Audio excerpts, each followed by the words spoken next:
오늘 우리가 함께 나눌 말씀은 마태복음 16장 13절부터 16절까지 말씀입니다. 예수님께서 빌립보 지방에 있는 가이사랴에 가셨습니다. 예수님께서 제자들에게 사람들이 인자를 누구라고 하느냐 하고 물으셨습니다. 제자들이 대답했습니다. 어떤 사람은 세례자 요한이라고 하고 또 어떤 사람들은 엘리야라고 합니다. 또 어떤 사람들은 예레미야나 예언자 가운데 한 사람이라고 합니다. 예수님께서 제자들에게 물으셨습니다. 그러면 너희는 나를 누구라고 하느냐? 시몬 베드로가 대답했습니다. 주님은 그리스도시며 살아계신 하나님의 아들이십니다. 아멘. 예수님께서 제자들과 함께 빌립보 지방에 있는 가이사랴라는 곳으로 가셨습니다. 그 전에 이제 헤롯 대왕이라는 사람이 여기를 다스렸는데 헤롯 대왕이 죽게 되죠. 로마 황제가 그의 아들 헤롯 빌립에게 빌립보 지방을 다스릴 수 있는 왕으로 임명을 했습니다. 빌립이 로마 황제에게 너무 감사를 했어요. 그래서 도시를 만들어서 황제 이름을 붙였습니다. 가이사랴라는 말은 가이사, 로마 황제 시저를 말하는 것입니다. 빌립보 지방은 헬몬산이라고 하는 아주 큰 산이 있어서 여기가 중동 지방인데도 헬몬산은 365일 눈이 덮여 있는 곳이에요. 그만큼 높은 곳이죠. 나무도 많고 목축하기도 좋고 농사 짓기도 좋은 아주 좋은 땅입니다. 사시사철 맑은 물이 흘러내리고 골란고원이라고 하는 고지대가 있어서 날씨도 아주 신선하고 경치도 푸르러서 휴양지로도 인기가 많은 곳입니다. 여호수아 시대 때 단지파가 이 지역을 보고서 한눈에 반했어요. 여기 사는 게 좋겠다. 우리는 가나안 땅으로 건너가지 않고 여기서 살게요. 라고 해서 여기가 단지파의 땅이 된 곳이에요. 이 가이사랴라고 하는 곳에 가면 반드시 가봐야 될 관광 포인트가 하나 있는데 로마 황제를 위한 신전, 제우스 신을 모시는 신전, 네메시스 여신을 모시는 신전, 이 세 개가 같이 붙어 있는 곳이에요. 신전 세 개가 쭉 모여 있는데 큰 절벽을 깎아서 그 안에다 대리석으로 신전을 지어놨어요. 세 개가 붙어 있으니까 많은 사람들이 관광을 많이 하러 왔다는 거죠.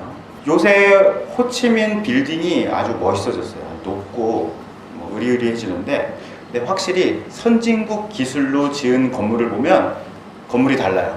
딱 보면 이거 일본 사람들이 지었대, 이건 한국 사람이 지었대, 그러면 확실히 달라요. 최신식 기술을 가지고서 지었으니까 눈에 확 띄는 거죠. 지금 이 세 가지 건물은 이스라엘 땅에 있지만 사실은 로마 건축 양식으로 지어졌거든요. 세계 최고의 기술로 지어진 최신식 건물 세 개가 딱 모여 있으니까 엄청 화려했던 겁니다.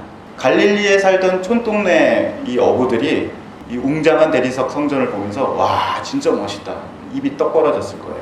자, 이곳에서 예수님께서 제자들에게 질문을 하시는 겁니다. 너희들이 보기엔 나는 어떤 사람인 것 같니? 제자들이 생각을 해보죠. 이 가이사랴로 오기 전에 바로 직전에 무슨 사건이 있었냐면 오병이어 사건이 있었어요. 빵 5개와 물고기 2마리로 남자만 5,000명이고 여자아이까지 다 합치면 약 2만 명이 되는 사람들을 배불리 먹이는 기적이 벌어졌습니다. 모세 말고는 이런 일을 한 적이 없거든요. 와, 예수님은 보통 선생님이 아니라 급이 다르다. 클래스가 달라. 모세급이야. 야, 아주 특별한 분이야. 라고 이걸 느끼고 있었단 말이죠. 막 사람들이 야, 예수님 정말 대단하신 분이다. 예수님을 왕으로 삼자. 예수님 그러면서 왕을 삼으려고 막 쫓아다니고 있었어요. 예수님의 지지율이 최고점을 찍을 때가 바로 이때입니다. 제자들이 생각하기에 예수님이 보통 분이 아니야. 진짜 왕이 될 수도 있을 것 같아. 이것을 느끼면서 지금 가이사랴로 왔습니다. 시몬 베드로가 이렇게 대답했죠. 16절을 보면요. 시몬 베드로가 대답했습니다. 주님은 그리스도시며 살아계신 하나님의 아들이십니다. 이 그리스도라는 말이 나오는데요. 그리스도는 기름 부음을 받았다라고 하는 뜻입니다. 이스라엘 사람들에게 기름 부음이라는 것은 특별한 일을 하도록 하나님께서 임명하셨다라고 하는 뜻이에요.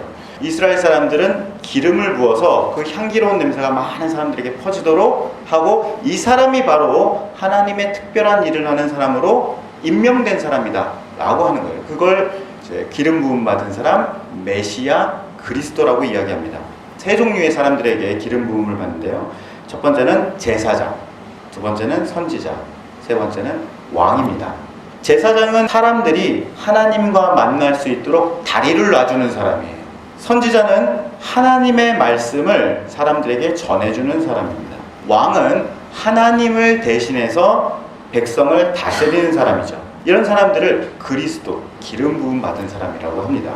살아계신 하나님의 아들입니다라고 나오는데요. 이 하나님의 아들이라는 말은 우리가 지금 알고 있는 것처럼 하나님의 독생자 아들, 하늘에서 오시는 하나님 제2 성자 하나님을 말하는 것이 아닙니다. 이전 로마 황제들은 죽었죠. 그러니까 죽은 로마 황제들은 죽었으니까 신이 되는 거예요. 그 후임자는 그 신의 아들로서 나라를 다스리는 것입니다. 로마 황제의 공식 직함은 무엇이냐면 황제 가이사 아우구스투스 신의 아들. 이것이 로마 황제의 공식 직함이에요. 오늘 베드로가 살아계신 하나님의 아들이다 라고 이야기하는 것은 죽은 로마의 황제들을 잇는 신의 아들과는 대비되는 말로서 표현한 것입니다. 죽은 로마 황제들이 아니라요, 살아계신 하나님께서 왕으로 세우신 하나님 나라의 왕이십니다 라는 뜻이에요. 로마 황제에게 사용했던 공식 직함을 베드로가 인용한 것이죠. 베드로의 고백은 로마 황제는 죽은 사람들의 아들이고 가짜 왕이고 하나님께서 기름 부어서 진짜 왕으로 삼으신 분은 예수님이십니다 라고 고백하는 의미입니다. 그러니까 로마 황제라는 가짜 왕이 있고 하나님께서 기름 부으신 진짜 왕이 있습니다. 가짜 왕과 기름 부음 받은 진짜 왕, 이 대립 구도는 이스라엘 사람들이 수백 년 동안 들었던 어떤 한 이야기를 모티브로 한 거예요. 사울과 다윗 이야기입니다. 사울이라는 왕이 있었죠. 근데 그 왕이 악한 왕입니다. 그래서 하나님께서 사울 왕을 버리시고 촌구석에 있는 어떤 소년에게 기름 부으시는데 그 사람이 다윗이죠. 다윗이 기름 부음을 받습니다. 그 이후부터는 악한 사울 왕에게 온갖 고난을 당합니다. 수십 년을 도망다니면서 고통을 당하죠. 결국 사울은 죽고 다윗이 왕이 됩니다. 위대한 하나님 나라를 세우게 되죠.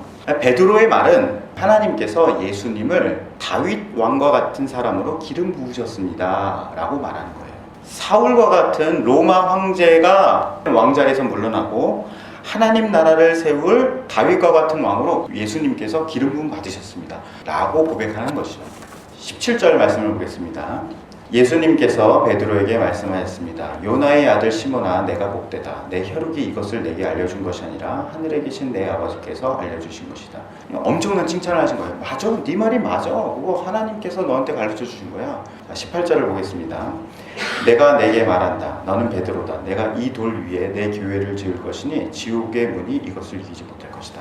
여기서 주목해야 될 말은 이 돌 위에 내 교회를 세운다고 하시는 말씀인데요. 돌이라고 나오지만 원래 의미는 큰 바위를 말하는 것입니다. 그리고 교회라는 것은 우리가 생각하는 교회가 아니라요, 왕을 따르는 공동체를 의미하는 것입니다. 그러니까 지금 내가 든든한 하나님 나라를 세울 것이다 라고 말하는 의미인 것입니다.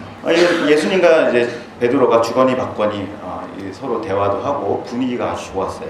근데 갑자기 예수님께서 이상한 말씀을 하시면서 분위기가 싸해져요. 자, 21절을 보면요. 그때부터 예수님께서는 자신이 예루살렘에 반드시 가야만 하며 거기서 장로들과 대제사장 그리고 율법학자들에게 고난을 받아 결국에는 죽임을 당하지만 3일째 되는 날에 다시 살아나실 것을 제자들에게 설명하기 시작하셨습니다. 예수님께서 나는 예루살렘에 가야 돼. 그리고 고난을 받을 거야. 결국 죽어. 하지만 3일 뒤에 살아날 거야. 라고 이야기를 합니다. 그랬더니 베드로가 그 얘기를 듣고서 되게 격하게 반응을 해요. 자, 22절을 보면요. 그러자 베드로가 예수님을 붙들고 말렸습니다. 절대로 그럴 수 없습니다. 주님, 이런 일은 절대 결코 일어나지 않을 것입니다. 우리는 예수님께서 죽었다 살아났다라는 말씀을 들으면 이 이야기가 되게 당연하다고 느껴져요. 그래서 왜 베드로가 이렇게 격하게 막 예수님을 붙들고 말리면서 절대 그러면 안 돼요 라고 얘기하는지에 대해서 공감하기가 좀 힘듭니다. 베드로가 이렇게 격하게 반응하는 이유는 두 가지입니다. 첫 번째는 예수님의 설명이 제자들이 알고 있는 성경 말씀과 많이 다르기 때문에 그렇습니다. 다윗이 기름 부음을 받았어요. 엄청난 고난을 수십 년째 당했지만 죽지는 않았어요. 끈질기게 살아남아서 결국 왕이 되었어요. 이게 제자들이 알고 있는 성경 이야기예요.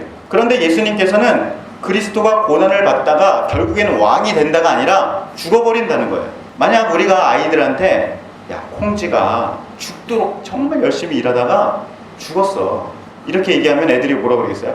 에이, 원래 이야기는 그게 아닌데요. 이상해요. 이상한 얘기를 하시네. 이렇게 얘기할 거예요. 그런 것처럼 지금 제자들의 생각, 알고 있는 이야기랑은 전혀 다른 이야기를 하시는 겁니다. 두 번째 이유는 제자들이 죽음에 대해서 생각하는 것이 달랐기 때문에 그렇습니다. 우리는 이렇게 생각해요. 사람이 죽으면 영원한 나라가 있고 성도들은 하나님 나라에 간다. 죽음이 끝이 아니다. 이렇게 생각하거든요. 근데 이런 생각은 중세 이후에 만들어진 생각입니다. 예수님 시대 때는 이런 생각이 없었어요. 나중에 예수님의 부활이 있고 난 뒤에 사람들이 예수님이 죽으시고 부활하신 것이 어떤 의미인가라는 것을 계속 생각하면서 죽음이 끝이 아니라 영원한 생명이라는 것이 있구나 라고 생각을 갖게 된 것입니다. 예수님의 부활 때문에 그런 거예요. 예수님의 부활을 경험하지 않았다면 아마도 우리도 이스라엘 사람들처럼 내세니 아니면 죽음 이후의 생명이니 이런 생각들이 없었을 거예요. 그렇기 때문에 구약에는요, 죽음 이후에 영원한 세상이 있다 하는 이런 얘기가 없어요. 죽으면 그냥 잠드는 거예요. 예수님께서 죽으신다고 얘기하니까 제자들은 예수님께서 죽으신다고? 그럼 끝나는 건데, 하나님 나라를 세우겠다고 하는 그런 엄청난 계획도 끝나는 건데 그 다음이 있다고? 그 도대체 무슨 말이야 그게. 제자들의 사고방식으로는 도무지 이해가 안 되는 겁니다. 마치 조선시대 사람들한테 우주선 타고 달에 가면 토끼가 없어 라고 얘기하면 우주선이 뭔데? 그걸 어떻게 가? 도저히 이해를 못하겠죠? 그런 것처럼 제자들의 사고를 뛰어넘는, 그 한계를 뛰어넘는 말씀을 하시기 때문에 베드로가 격하게 반응한 것이죠. 그러니까 베드로의 말을 풀어보면 이렇습니다.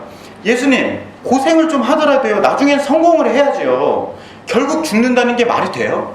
성경 말씀 모르세요? 다윗 모르세요? 다윗 고생하다가 왕이 되잖아요. 욥기 안 읽으셨어요? 욥이 죽나요? 욥이 나중에 더 큰 부자가 되잖아요.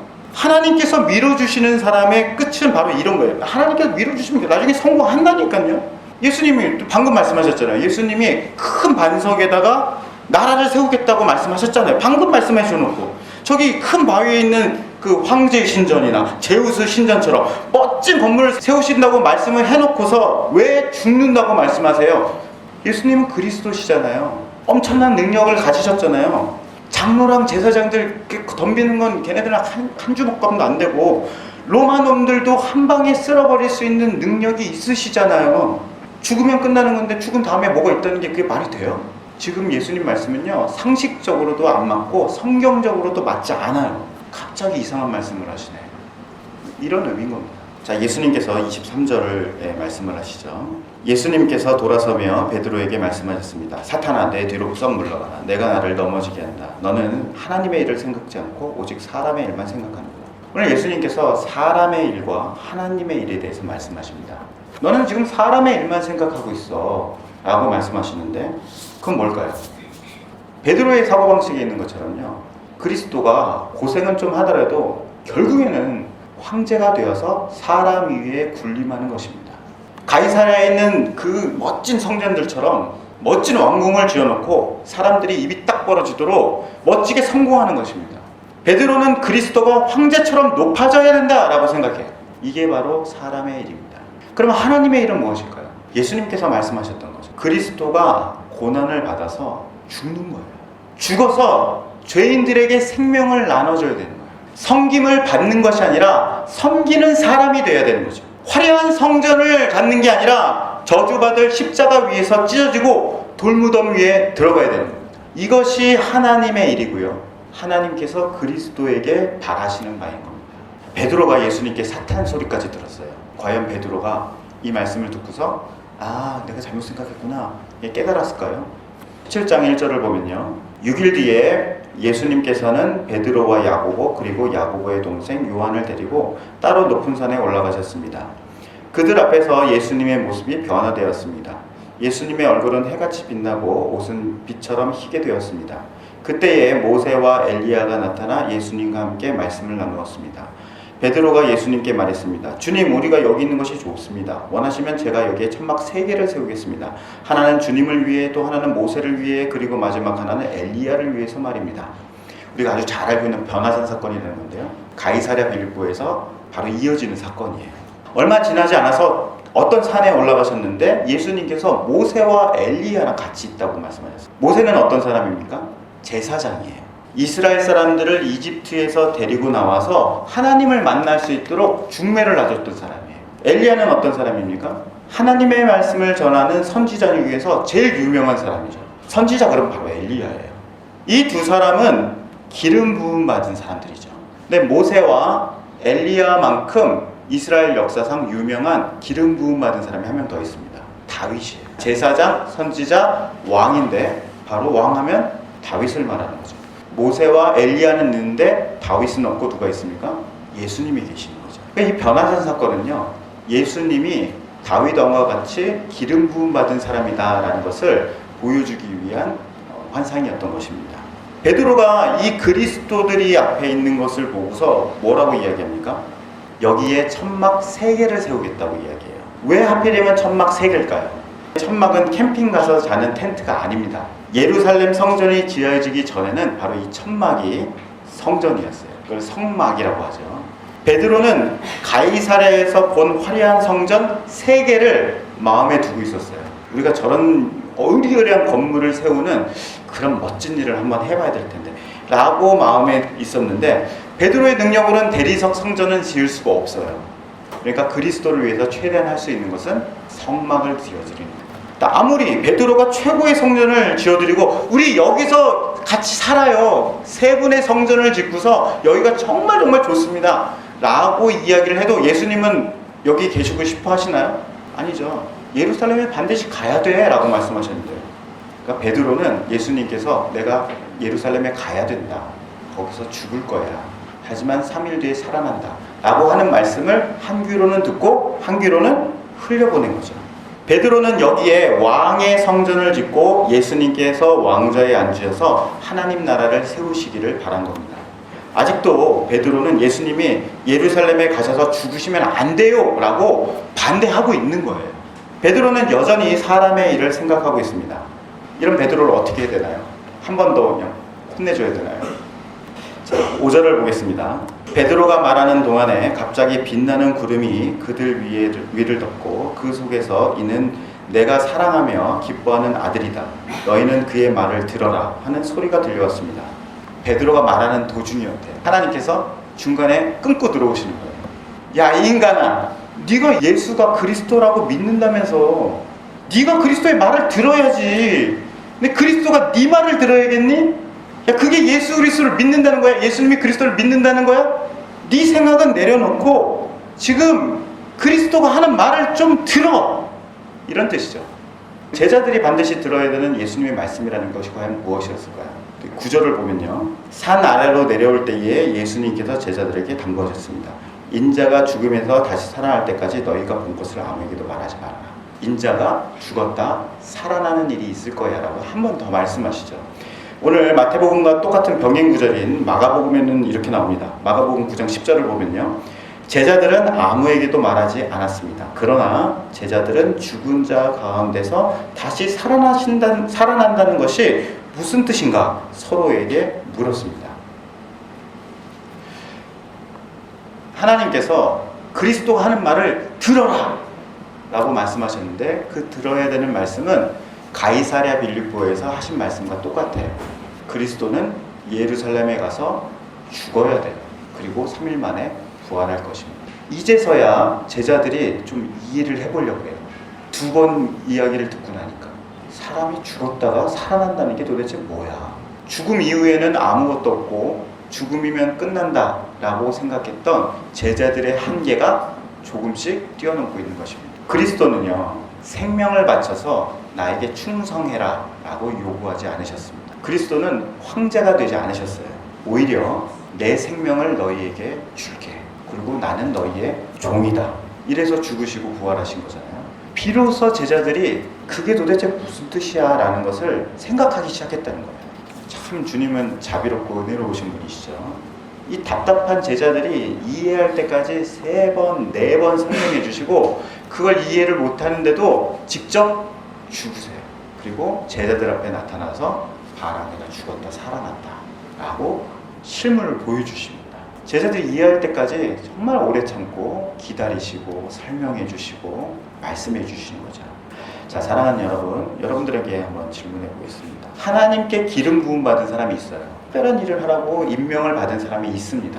또 그 임무를 받으면서 특별한 능력을 받거나 놀라운 은혜를 받은 사람이 있습니다. 그런 사람들은 어떤 일을 해야 될까요? 교회를 다니는 사람들은 항상 이렇게 고백하죠. 예수님은 그리스도이십니다. 예수 그리스도라는 말이 그 뜻이잖아요. 저는 예수님을 믿습니다 라고 믿음을 고백합니다. 도대체 교회를 다니는 사람들이 믿는다고 하는 이 예수님은 어떤 분입니까? 교회를 다닌다고 하면서도 내가 하나님께 능력을 받았으니까, 하나님께서 나를 높은 자리에 올려주셨으니까 이웃을 밟고 올라서기 위해서 그 능력을 사용하는 사람들이 많습니다. 똑똑한 머리를 주시고 지식을 주셨어요. 그러면 무식한 사람들, 못 배운 놈들, 이렇게 다른 사람을 무시해요. 하나님께서 나에게 돈을 많이 주셨습니다. 저에게 부를 주셨어요. 하나님 감사합니다 라고 이야기하는데 가난한 사람의 주인이 되려고 해요. 명예와 인기를 받고 아주 잘생긴 외모를 하나님께 받은 사람은 하늘에 빛난 별이 되려고 합니다. 이런 사람들은 그리스도를 믿습니다라고 이야기하지만 그 그리스도는 황제가 되어서 사람들 위에 군림해야 된다라고 생각하는 사람들이기 때문에 내가 하나님께 무엇을 받았으니까 다른 사람들보다 높은 사람이 되려고 행동하는 것입니다.